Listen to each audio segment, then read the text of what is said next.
azken urteotan gertatu den bezala, hemen gabiltz, jaiei hasiera emateko, eta gaurko omenaldia, dakizuenez, Begoña González Uribe Etxebarriari doakio, uste dugulako, merezi dagoela benetan.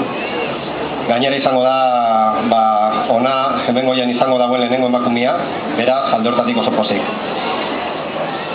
Decía en euskera que a todos dar la bienvenida a este acto que estos últimos años ya se ha convertido en tradición, no suele dar inicio a fiestas.